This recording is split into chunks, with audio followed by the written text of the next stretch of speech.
নমস্কার বন্ধুরা, আমি সুমনা। আমার একটি নতুন ব্লগে তোমাদের অনেক অনেক স্বাগত আর অনেক অনেক ভালোবাসা দিয়ে আজকে ভিডিওটা শুরু করছি।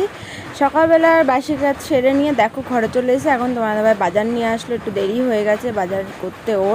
ওর আবার কাজে যেতে হবে। তো যাই হোক, এদিকে বাজার করে নিয়ে সেগুলো সব গুছিয়ে নিলাম। আলু, পেঁয়াজ, তারপরে হলো পটল এনেছে আর হলো জালি এনেছে। আমাদের ওদিকে এটা চাল কুমড়ো বলে, আর আমাদের এই মানে আমার বাপের বাড়ি ওদিকে। আর এইখানে কি বলো তো, জালি বলে ছোটোটাকে, আর বড়োটাকে চাল কুমড়োই বলে। আর লঙ্কাগুলো পরে ছাড়াবো বোটা, এখন রেখে দিলাম কারণ আগে রান্নাবান্নাটা করে নিই, তারপরে পরে বোটা ছাড়াবো। আর মেয়ের জন্য গাজর নিয়ে এসছে, আর হলো ডাঁটা শাক নিয়ে এসছে অনেকগুলো, আর হলো মাছের ডিম এই নিয়ে এসছে। তো বাজার তো ভাবলাম ডাঁটা শাকগুলো আজকে করবো, তারপরে ভাবলাম না, ফ্রিজেতে তো কলমির শাক পড়ে রয়েছে অনেক দিন ধরে, তো কলমি শাকটা রান্না করব। তো ডাঁটা শাকটা ছাড়িয়ে আর কি গুছিয়ে প্লাস্টিকে করে রেখে দেবো, এটা কালকে করব আর কি। তো চলো ভিডিওটা দেখতে থাকো।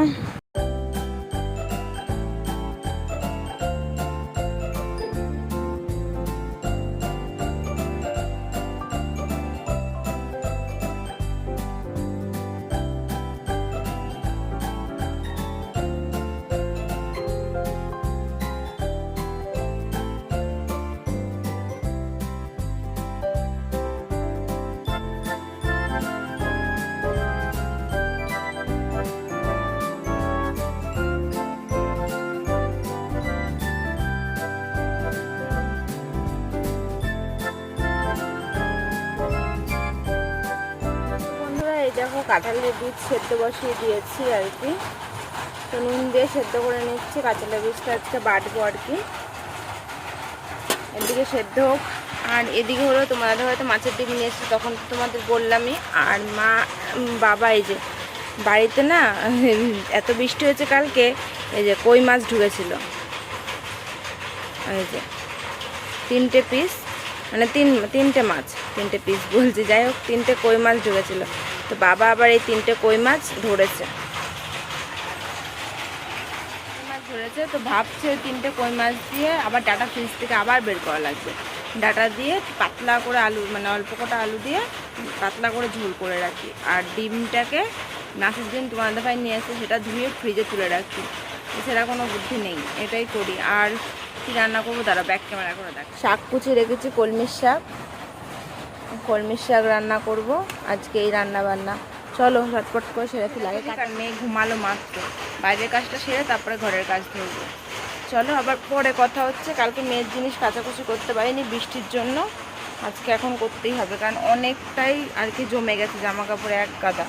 পরে দেখা হচ্ছে। সোনামা এখানে বসে রয়েছে, দুষ্টুমি করছে, কালু কালু করছে, হাম্মা দিয়ে দাও একখানা, হাম্বা ফ্ল্যাঙ্কিস দিয়ে দাও একটা। ও আব্বা বলে।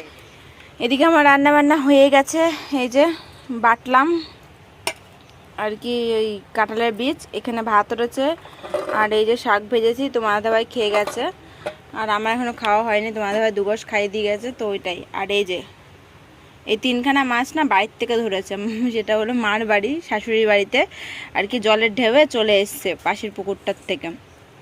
তো ওই জন্য 3খানা মাছ আছে, 3খানা মাছই আমার শ্বশুর বাবা ধরেছে আর কি, ওই জন্য দিয়ে গেল এই মাছ, জ্যান্ত মাছ আর কি। তো কেটে দিয়ে গেছে মা, কেটে তারপরে পাঠিয়ে দিয়েছে, কারণ মা এই মাছ খায়ও না, রান্না করবে না, ওই জন্য দিয়ে গেছে। আর সব থেকে স্পেশালি ওসব ব্যাপার থেকেও আমার মানে মেয়ের জন্য দিয়ে গেছে, নাতনিকে বলেছে খাওয়াতে। তো একদমই সিম্পল পাতলা ঝোল করব। আর 4টে ডিম নিয়ে নিয়েছি, কারণ একবারে দুবেলার জন্য, রাত্রেবেলা দুপুরবেলা দুবেলা হয়ে যাবে। আর এই যে একদম দেখো টেলটেলা করে পাতলা করে ঝোল করেছি আলু আর ডাঁটা দিয়ে, আলু ডাঁটা দিয়ে পাতলা করে ঝোল করেছি। আর আমার মেয়ে ঝাল খায়, কোনো অসুবিধা নেই, তো ওই জন্য একবারে রান্না করে ফেলবো। আগে রাখতে হতো ওর জন্য ভাজা মাছ রাখতাম আগে, কিন্তু এখন আর ভাজা মাছটা আমার রাখতে হয় না, যেহেতু আমার মেয়ে এখন ঝাল ঠাল সবই খেতে পারে, অভ্যাস করেছি, কারণ তাহলে বড় থেকে কোনো অসুবিধা হবে না।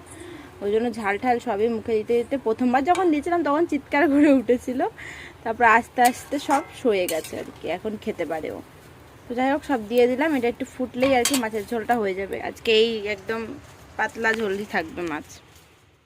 তো মাছের ঝোল রান্না করা হয়ে গেল, তো ওটা এখন বাটিতে তুলে নেব। তারপরে তোমাদের সামনে আসিনি, দুপুরবেলাটা একটুখানি আর কি ঘুমিয়ে পড়েছিলাম, শুয়েছি আর ঘুমিয়ে চোখ লেগে গেছে আর কি, ঘুমিয়ে পড়েছিলাম।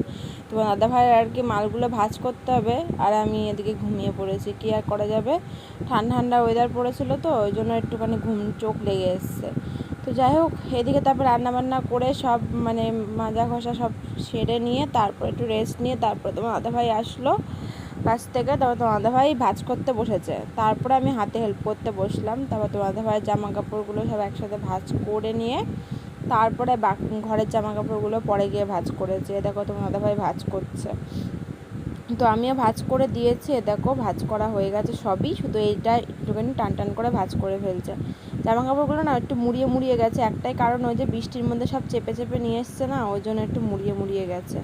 তো যাই হোক, এদিকে ভাঁজ করা হয়ে গেলো। তারপরে একটুখানি মাল করলাম, মানে রাখি করলাম, কারণ মেয়ে দিকে ঘুমাচ্ছে। ওই ফাঁকে একটুখানি ভাবলাম কটা রাখি করে ফেলি। এমনি কিন্তু রাখি করার সময়ই পাই না, সে কবে করেছি নিজেই বলতে পারতাম না।